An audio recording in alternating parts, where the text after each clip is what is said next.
সকলকে আমার আনন্দিত জয়গুরু।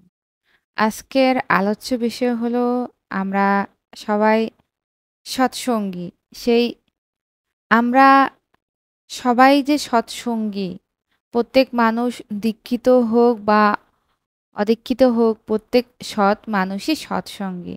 এই কথাটাই আলোচনা করব আজ। এক ভদ্রলোক বলছেন শ্রী ঠাকুরকে, আমি সৎসঙ্গী নই, তবে সৎসঙ্গের নীতি আমি মানি। শ্রী ঠাকুর বললেন, যারা জীবনকে ভালোবাসে তারাই সৎসঙ্গী। অচ্যুত ইষ্টনিষ্ঠ যারা, সক্রিয় সুসম্পন্ন কর্মা, ইষ্টিচলন প্রচেষ্ট, এমনতর লোককেই সাধু বলে যেন। অমন্তরদের সঙ্গ করাই সৎসঙ্গ করা। সতে সংযুক্তির সহিত তদ্গতি সম্পন্ন যারা, তারাই সৎসঙ্গী। আর তাদের মিলনক্ষেত্র হলোই সৎসঙ্গ। সৎসঙ্গ প্রাণের জিনিস। যে কোনো সম্প্রদায়ই হোক না কেন, সে যদি সৎ হয় তবে তাকে প্রাণ দিয়ে ভালোবাসবি। মরজগতে যদি কেউ আত্মীয় থাকে তা তো তারাই আছে। শ্রী ঠাকুর আরও বললেন, মনে রেখো, সৎসঙ্গী মানেই কিন্তু কমরেড অফ এক্সিস্টেন্স, সত্তার সাথিয়া। হরিনন্দনদা জিজ্ঞেস করলেন, সৎসঙ্গ মানে কি বুঝবো? শ্রী ঠাকুর বললেন, সৎ হলো এক্সিস্টেন্স, সত্তা বা অস্তিত্ব। আর সঙ্গ মানে কম্পেনিয়ন, সাথী। এক্সিস্টেন্স এর অস্তিত্বের কম্পেনিয়ন, সাথী যারা, তারাই সৎসঙ্গী। শ্রী ঠাকুর বললেন, আমি সৎসঙ্গী, তার মানে হচ্ছে I am the companion of everyone's life and growth. আমি প্রত্যেকের জীবন বৃদ্ধির সঙ্গী। সৎসঙ্গী হওয়া মানে সবার বাঁচা বাড়ার সেবক হওয়া।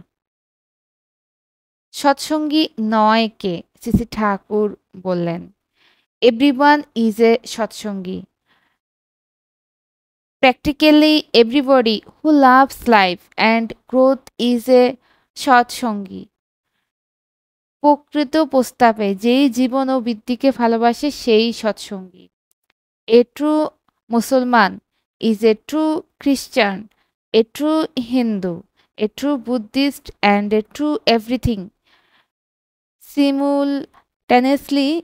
একজন খাঁটি মুসলমান, যুগপৎ একজন খাঁটি খ্রিস্টান, একজন খাঁটি হিন্দু, একজন খাঁটি বৌদ্ধ এবং খাঁটি যা কিছু, সবাই হলো সৎ। প্রজেন্দা নন সৎসঙ্গী কথাটা উচ্চারণ করায় শ্রী ঠাকুর বাধা দিয়ে বললেন, না না, ও কথা ঠিক নয়। এভরি ম্যান ইজ ভার্চুয়ালি এ সৎসঙ্গী। প্রত্যেকটা মানুষই কার্যত সৎসঙ্গী। কারণ অস্তিত্বের বিধি অল্প বিস্তর না মানলে কারো অস্তিত্বই থাকে না। যদিও ভুল ত্রুটি থাকলে তার খেসারত দিতে হয় এবং বাঁচা বাড়ার সুষ্ঠু বিধি অনুসরণ করে চলাই সঙ্গত। সেই বিধি সমগ্রভাবে যার বোধে উদ্ভাসিত ও আচরণে উদযাপিত হয় তাকেই বলে সদ্গুরু। সদ্গুরু প্রবর্তিত দীক্ষায় দীক্ষিত হওয়া তাই এতই প্রয়োজন। সৎ কথাটা এসেছে অস ধাতু থেকে, যার মানে হলো সত্তা। যাই হোক, নন সৎসঙ্গী না বলে নন ইনিটিয়েট, অদীক্ষিত বলা ভালো। সুরেন্দা জিজ্ঞেস করলেন, কেউ যদি জানতে চায় সৎসঙ্গ আন্দোলনের উদ্দেশ্য কি, কি বলা যায়? শ্রী ঠাকুর বললেন, সৎসঙ্গ কথার মধ্যেই সৎসঙ্গের উদ্দেশ্য নিহিত আছে। সৎ এসেছে অস ধাতু থেকে। অস ধাতুর মধ্যে আছে সত্তা, অস্তিত্ব, বিদ্যমানতা। আর সঙ্গ এসেছে সনজ ধাতু থেকে। সনজ ধাতুর মধ্যে আছে আসক্তি, অনুরাগ, মিলন ইত্যাদি। তাই সৎসঙ্গের উদ্দেশ্য হলো সত্তানুরাগী হওয়া, তা নিজের ও পরের। সত্যানুরাগী হতে গেলে সব সত্তায় মূল উৎস যে পরম সত্তা, যার মূর্ত বিগ্রহ জীবন্ত সদ্গুরু, তাতে অনুরক্ত হতে হবে। তখনই আসবে সবার সত্তার প্রতি অনুরাগ। তখনই আমরা সবার সত্তা পোষণে হয়ে উঠব। প্রবৃত্তি আসক্তি সত্তা পোষণায় ব্যাঘাত জন্মাতে পারবে না। এছাড়া কোনো অস্তিত্বের আর কি চাইবার আছে? তাই প্রতিটি সত্তার শাশ্বত চাহিদা যা, সৎসঙ্গেরও চাহিদা তা। সৎসঙ্গ চায় মানুষ, ঈশ্বরই বলো, খোদাই বলো, ভগবান বা অস্তিত্বই বলো, ভূত মহেশ্বর যিনি, এর একই তার নাম। সে বোঝে না হিন্দু, সে বোঝে না খ্রিস্টান, সে বোঝে না মুসলমান, সে বোঝে না বৌদ্ধ, সে বোঝে প্রত্যেক তারই সন্তান। সে আনত করে তুলতে চায় সকলকে সেই একে। শ্রী ঠাকুর বললেন, আমি বলি একজন সত্যিকার হিন্দু, একজন সত্যিকার মুসলমান, একজন সত্যিকার বৌদ্ধ, একজন সত্যিকারের খ্রিস্টান, কোনো তফাৎ নেই। পূর্বতনদের প্রত্যেকের প্রতিষ্ঠা ও পরিপূরণের ভিতর দিয়ে মানবজাতির মিলন সাধন করে চলেছে সৎসঙ্গ। অবতার মহাপুরুষ মাত্রই বৈশিষ্ট্যপালী অপূরণীয়মান।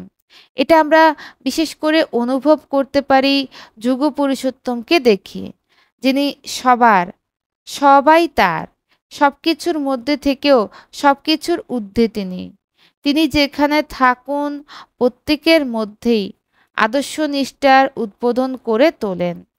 আমাদের মাপকাঠিতে মাপতে গেলে ভুল করি বসি আমরা। তিনি চলেন তার নিজস্ব বন্ধন মুক্ত রকমে। তার লক্ষ্য ডিভাইন ইউনিটি, ভাগবত ঐক্য। এতক্ষণ সৎসঙ্গ সম্বন্ধে আলোচনা প্রসঙ্গ, দ্বীপরক্ষী, আলোচনা পত্রিকা সহ বিভিন্ন জায়গা থেকে এই সৎসঙ্গ সম্বন্ধে আলোচনা করলাম এবং এতটুকু বুঝলাম যে যেখানে সৎ যুক্ত রয়েছে সেটাই হলো সৎসঙ্গ। সবাইকে আমার আনন্দিত জয়গুরু।